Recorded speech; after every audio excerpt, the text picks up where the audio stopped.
Assalamualaikum dan salam sejahtera. Okey, pelepasan terakhir 3 tong 3 tong Kandara. Okey, di tiang 12.5. 12.5 tu 12, 13 tengah. Okey, kita lepas di sini yang terakhir. Okey, nanti kita keringkan air Sekejap lagi kita keringkan air untuk lepaskan ikan kerontin. Nara ke debam ya. Yang banyak-banyak.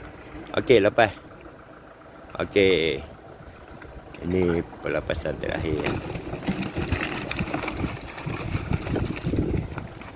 Okey, kita lepas yang terakhir. Okey, nanti kita lepas yang kerentin. Kerentin pun kurang-kurang 4 elak. Tak tahulah. Lambat main petang ya. Hari 1 Mei hari pekerja kita main petang ya.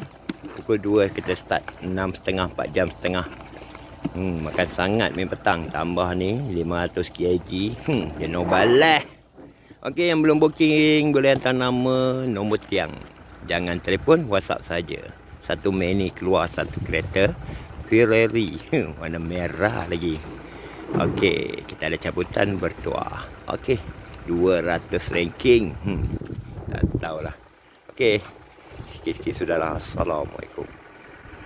Assalamualaikum dan salam sejahtera. Okey, pelepasan kedua 4 tong Okey, depan kedai makan 4 tong. Okey, lepas.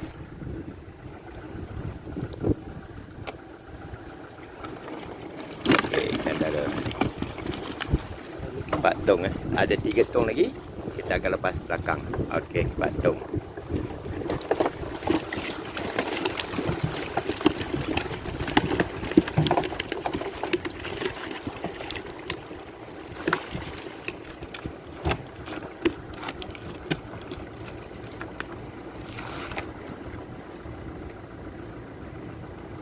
Okey, pelepasan kedua ikan dara.